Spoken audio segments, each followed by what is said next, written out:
Anda masih bersama kami di CNN Indonesia Newsroom. Beberapa saat yang lalu saya berbincang khusus dengan Menteri Kesehatan Republik Indonesia, Budi Gunadi Sadikin. Menkes menjawab setumpuk persoalan menangani pandemi COVID-19, mulai dari angka testing tanah air yang masih jauh dari harapan, pekerjaan rumah membereskan pembayaran insentif tenaga kesehatan, hingga pasokan obat yang kurang di pasaran.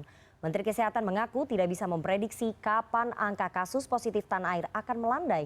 Menkes bahkan bicara perihal tekanan selama menangani pandemi COVID-19. Dan berikut wawancara khusus saya dengan Menteri Kesehatan Republik Indonesia, Budi Gunadi Sadikin. Pemerintah jungkir balik untuk menekan angka penyebaran kasus COVID-19 di seluruh wilayah tanah air, namun persoalan menghadang dan tak kunjung terselesaikan. Bagaimana jurus Kementerian Kesehatan? Sudah bersama saya hari ini, Menteri Kesehatan Republik Indonesia, Budi Gunadi Sadikin. Apa kabar, Pak? Baik, Mbak Nana. Kayaknya berat banget. Saya lihat capek sekali, jadwalnya padat sekali. Tapi meluangkan waktu untuk CNN, Mbak Nana. Terima kasih sekali sudah meluangkan waktu untuk CNN Indonesia pada hari ini. Banyak persoalan yang harus Bapak jawab. Kita mulai satu-satu, Pak. Nanti ada soal lonjakan, kemudian vaskes, ketersediaan obat dan juga oksigen. Saya mulai dari lonjakan, Pak, yang menjadi perbincangan. Indonesia mencatat rekor tertinggi di dunia untuk kasus positif harian dan juga angka kematian. Saya mau tanya pendapat Bapak sebagai Menteri Kesehatan, apakah ini akibat ketidakefektifan penerapan PPKM darurat dan juga lambannya angka vaksinasi, Pak? Jadi kalau kita bandingkan replication zero-nya, ini artinya penularannya ya, laju penularan dari varian Wuhan itu sekitar 1. Kalau yang alpha dari Inggris itu sekitar 3 sampai 4, ini 7 sampai 8. Jadi laju penularannya Delta ini memang naiknya 3 sampai 4 kali lebih tinggi dari yang Alpha dan mungkin bisa 7 sampai 8 kali lebih tinggi dari yang pertama kita kena di first wave. Itu yang sebenarnya agak mengejutkan. Ya, kita sudah mengantisipasi sesudah Lebaran akan naik, tapi kecepatannya jauh lebih tinggi karena adanya penyebaran varian Delta yang sangat cepat. Artinya dengan PPKM darurat ini tidak mampu menahan laju penyebaran varian Delta, Pak? Bapak mau mengatakan seperti itu?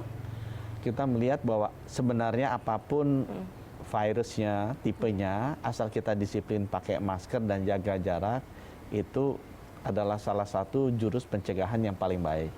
Memang kita akui waktu Lebaran kemarin, mobilitinya itu tinggi sekali, sehingga terjadi penyebaran yang sangat cepat, dan ini kan sifatnya eksponensial, sehingga naiknya 3 sampai 4 minggu sesudah Lebaran itu cepat sekali.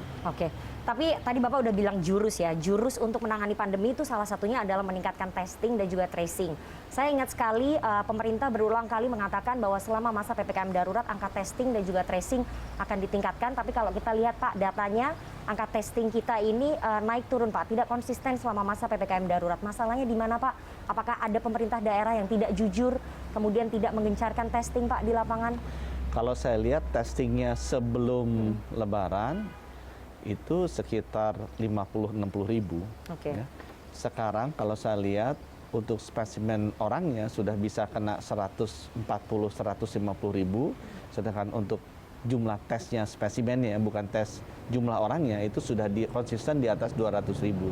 Jadi kalau saya melihat sih terjadi kenaikan yang signifikan dari jumlah testing. Tapi artinya apakah kemudian jumlah testing itu masih jauh dari harapan atau sudah memenuhi harapan dari pemerintah untuk bisa menggambarkan apa yang terjadi sebetulnya di lapangan, Pak? Saya melihatnya masih kurang. Kenapa? Karena saya patokannya dari positivity rate. Orang suka bilang testing yang cukup WHO itu 1/1000 per minggu, tapi itu dengan catatan positivity rate-nya 5%. Kalau positivity rate-nya kemarin seperti Bangkalan atau Kudus yang sampai ke di atas 30%, artinya tuh laju penularannya sudah tinggi sekali sehingga testingnya nggak bisa 1/1000. Kita patokannya malah 15/1000 ya kalau sudah di atas 25% positivity rate.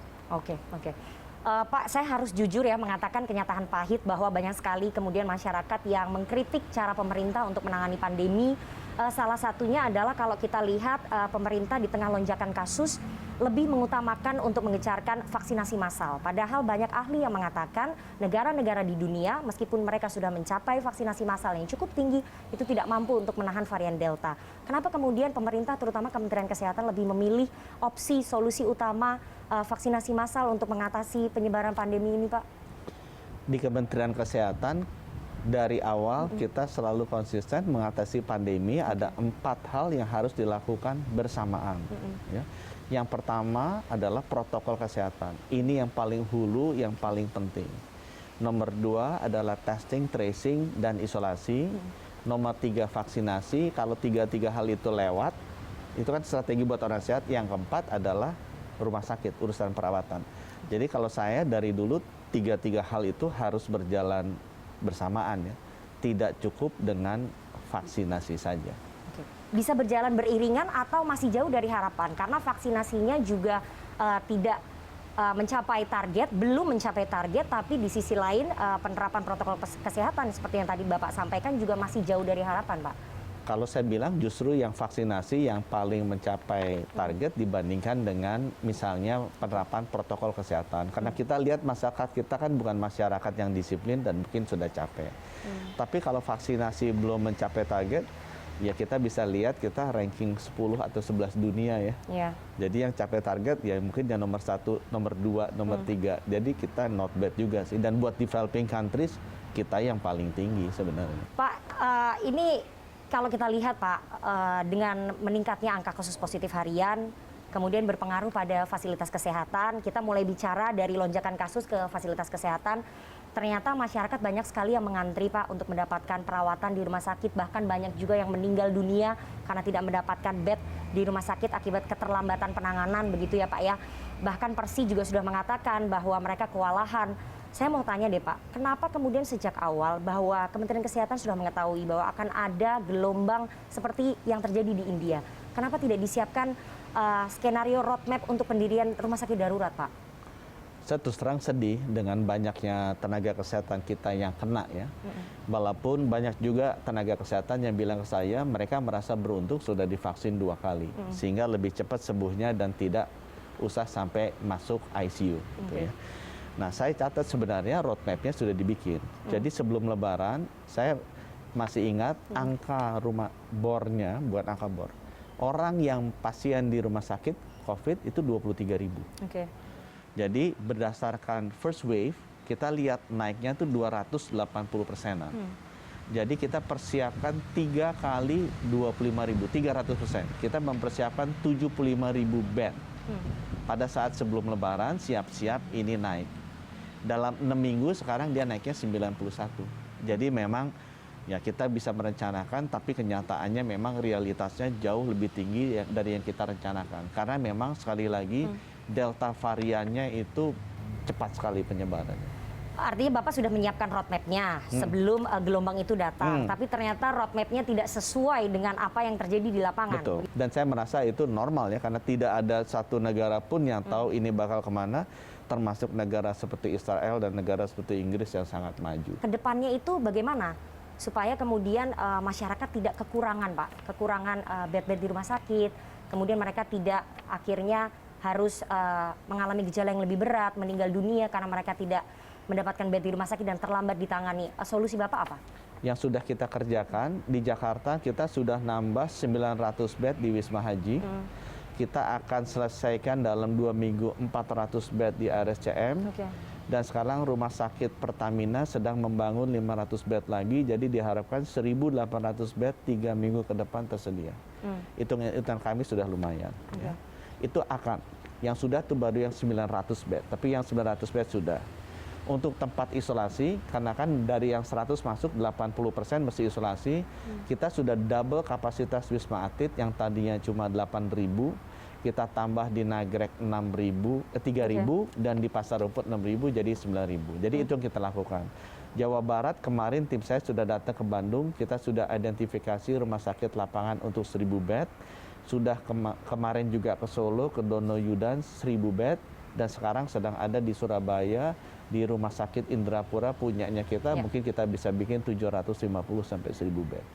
Menambah bed itu jauh lebih gampang Pak, karena itu adalah pembangunan fisik, tapi yang menjadi masalah bukan hanya bed rumah sakitnya saja Pak yang diperlukan, tapi masalah tenaga kesehatannya. Yang kami dengar informasinya bahwa banyak relawan kemudian yang tidak mau mendaftarkan diri lagi menjadi tenaga kesehatan karena ada beragam masalah, terutama soal skema pembayaran. Mereka terlambat dibayar, kemudian bayarannya dipotong. Itu Bapak sadari nggak sih Pak bahwa itu terjadi kemudian? Saya waktu masuk di akhir Desember, saya Januari tahu bahwa ada tunggakan sebesar 1,4 triliun insentif tenaga kesehatan. Itu kita kerjakan dan kita bisa selesaikan lewat Lebaran. Tadi saya berharap bisa selesai sebelum Lebaran, tapi karena ini sudah lewat tahun, harus diaudit BPKP setiap pengeluarannya. Jadi satu persatu kita audit dan baru selesai di awal Juni. Tapi bisa saya sampaikan dari 1,4 triliun itu 1,3 triliun sudah dibayarkan. Memang itu hanya untuk nakes yang dari rumah sakit pusat, TNI, Polri, dan juga swasta. Sedangkan sebagian besar tenaga kesehatan itu ada di rumah sakit umum daerah. Nah itu anggarannya sudah ditransfer oleh Kementerian Keuangan ke masing-masing provinsi. Di sini terjadi keterlambatan pembayaran. Artinya masalahnya di pemerintah daerah? Nah, kita sudah mencoba mengkoordinasikan, karena biar gimana kan masalahnya masalah kita bersama. Mengkoordinasikan dengan Mendagri dan Menkeu gimana caranya kita mempercepat pembayaran yang melalui pemerintah provinsi ini. Dan sampai sekarang di situ PR kita yang paling besar yang harus kita cepat kejar. Itu PR bagaimana kemudian tidak ada lagi keterlambatan pembayaran untuk para nakes, itu menjadi PR yang sampai saat ini belum terselesaikan ya Pak ya? Masih harus kita selesaikan. Kita akan break sejenak, kita akan kembali sesaat lagi, tetaplah bersama kami.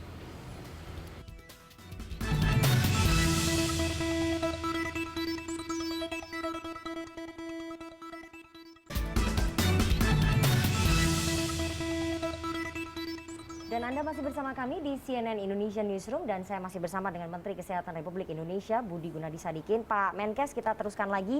Tadi kita sudah bahas soal fasilitas kesehatan, rumah sakit dan juga nakes. Ini ada masalah yang kemudian menjadi perhatian publik juga Pak, soal ketersediaan oksigen di lapangan. Banyak sekali kemudian masyarakat yang mengeluhkan mereka kesulitan sekali untuk mendapatkan tabung oksigen dan juga oksigen. Bahkan kita sempat berbincang dengan salah satu penyedia ataupun produsen oksigen paling besar di Indonesia yang mengaku sudah kewalahan karena adanya over demand begitu ya Pak ya. Kenapa sejak awal sekali lagi Pak, kenapa tidak diantisipasi sih Pak Menkes? Konsumsi oksigen di Indonesia, rumah sakit ya, 400 ton per hari. Jadi kita waktu lihat naiknya di first wave itu 3 kali kan. Kita hitung naik jadi 1.200 ton per hari. Kapasitas oksigen produksi di Indonesia itu 1.700. Jadi saya ngelihatnya, masih aman. Di saat kita planning. Kemudian waktu naik, ternyata sekarang butuhnya 2.200. Artinya masih kekurangan. Jadi artinya masih kekurangan. Ya kalau kembali lagi, kenapa bisa meleset planningnya? Negara Israel dan Inggris juga meleset planningnya. Jadi kalau saya lihat emang virus ini sulit ditebak behaviornya ya. Nah sekarang apa yang kita lakukan? Yang penting, yang kita lakukan begitu kita lihat, udah kita lebih konservatif aja planningnya. Jadi jangan buffernya jangan kecil-kecil, ambil aja gede. Jadi saya naikin sampai 3.600, 1.000 ton per hari dari kapasitas sekarang. Nah apa yang kita carinya gimana? Kita minta tolong Pak Menperin sama Pak Menko Ekon. Kita cari itu industri yang masih punya excess capacity oksigen. Dapat itu 250. Ya, kemudian kita cari juga bikin alat yang namanya beli alat namanya oxygen concentrator. Satu alat itu bisa 10 liter per menit tinggal colok listrik. Jadi nggak usah pakai tabung, nggak usah pusing ngangkut. Bisa di rumah, bisa di rumah sakit, colok. Kita mau beli 30.000 itu bisa sekitar 600 ton per day, itu ada tambahan.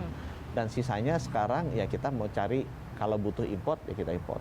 Pak, tapi kalau misalnya melihat lonjakan kasus yang terus-menerus terjadi dengan planning yang tadi Bapak sampaikan akan mengimpor, kemudian mengubah dari industri ke medis begitu ya, dan kemudian juga menyediakan oksigen concentrator, apakah itu mampu Pak untuk memenuhi kebutuhan oksigen kita atau memang sudah benar-benar sulit sekali Pak?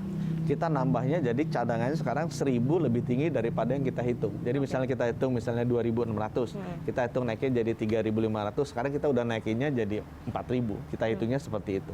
Ya, jadi mudah-mudahan harusnya cukup. Harusnya cukup ya Pak ya. Oke.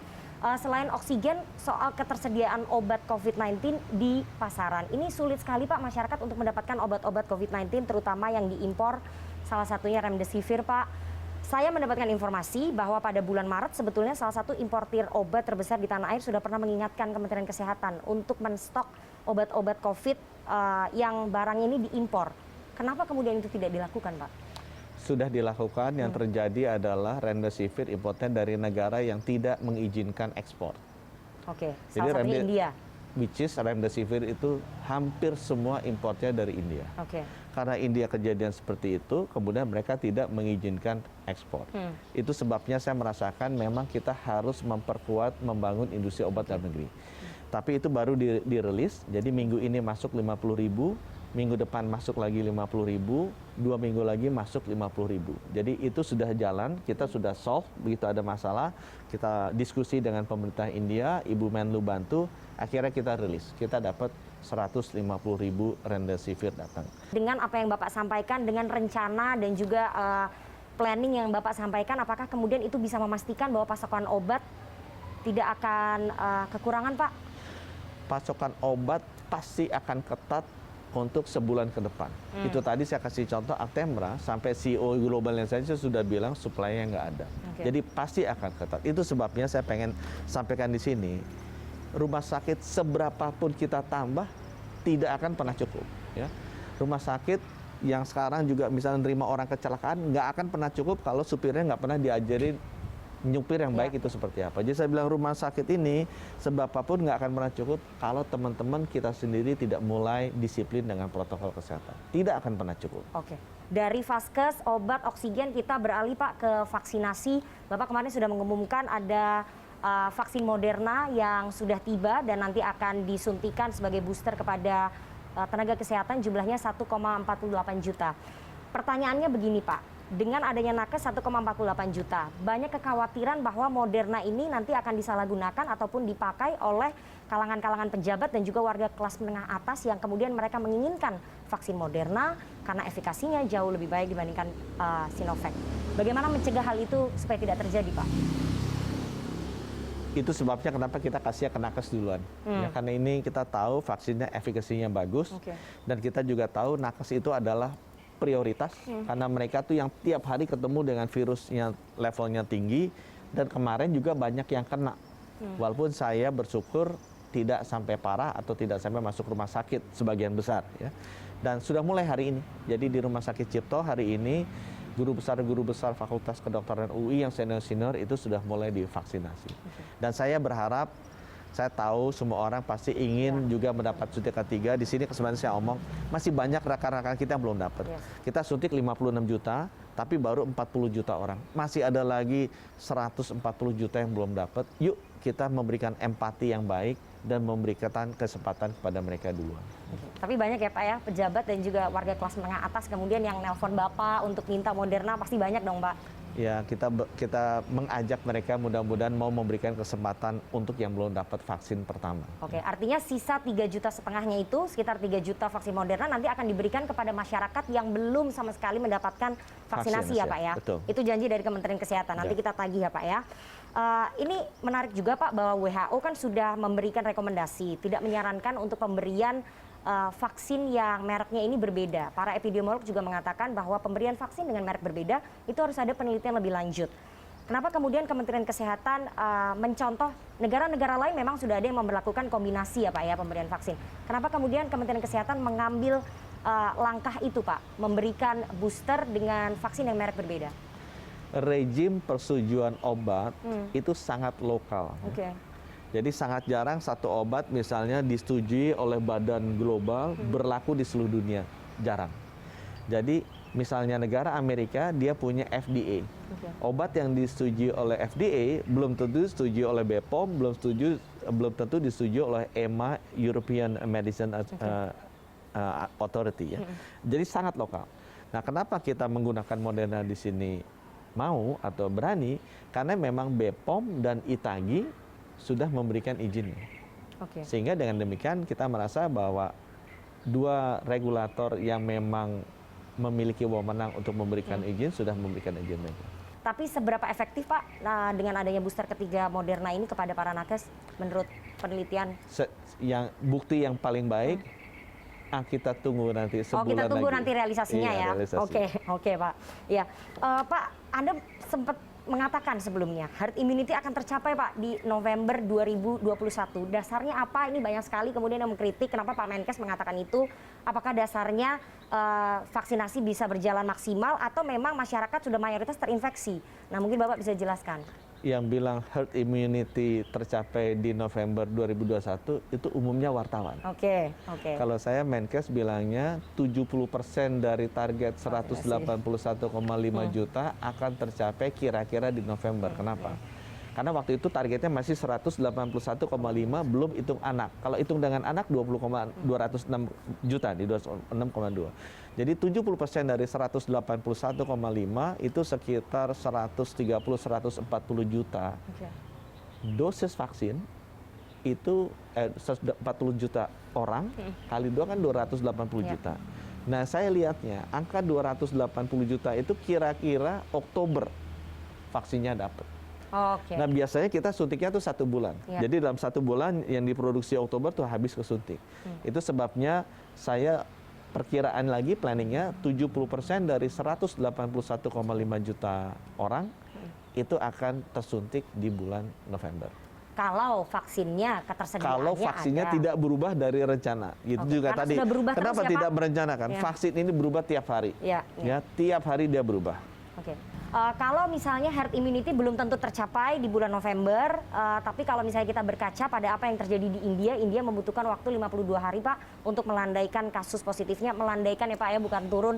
Menurut prediksi Bapak mungkin sudah berdiskusi dengan para pakar dan juga para ahli melihat data statistik, kapan kemudian prediksinya kasus di Indonesia ini bisa melandai Pak? Kalau India saja butuh 52 hari. Dengan segala kerendahan hati ya, saya melihat semua orang ahli-ahli modeling PhD bikin model. Dan kita bisa Google semuanya nggak ada yang tepat. Ya, dari sejak tahun lalu. Jadi kalau saya bilang saya nggak berani memberikan prediksi. Tapi satu yang saya berani, itu semua tergantung kita. Kalau kita bisa lebih disiplin pakai masker, jaga jarak, mobilitas terbatas, pasti lebih cepat. Kalau kita tidak disiplin, pasti lebih lama. Jadi kalau saya bilang, ya udah, kalau ditanya ya tergantung kita. Kalau kita hanya mau cepat, ya kita disiplin, jangan kemana-mana. Tergantung kedisiplinan masyarakat berarti ya Pak ya.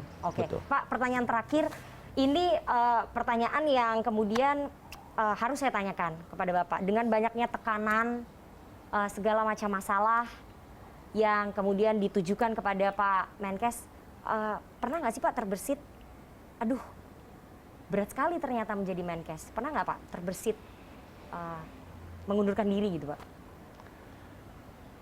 Saya melihat bahwa sebagai Menkes kerjaannya jauh lebih berat dibandingkan dengan tugas-tugas saya sebelumnya.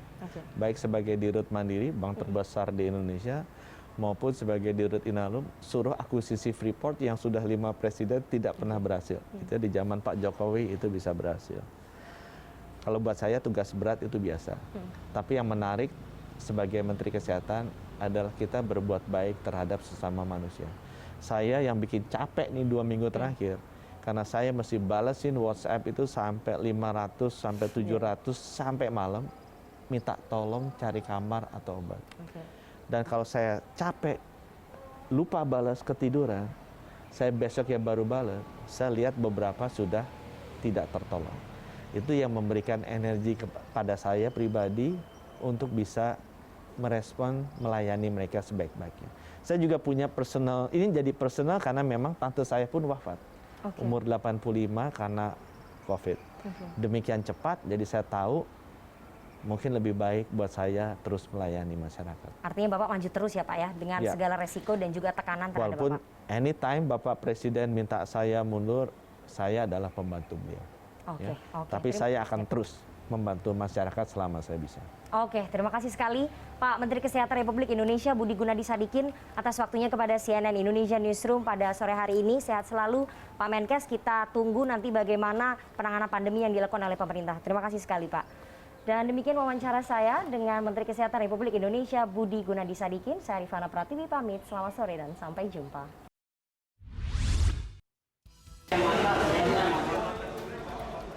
Guna mempercepat program kekebalan kelompok, Kementerian Perhubungan melakukan vaksinasi massal warga di Terminal Kampung Rambutan, Jakarta Timur. Simak informasi selengkapnya usai jeda.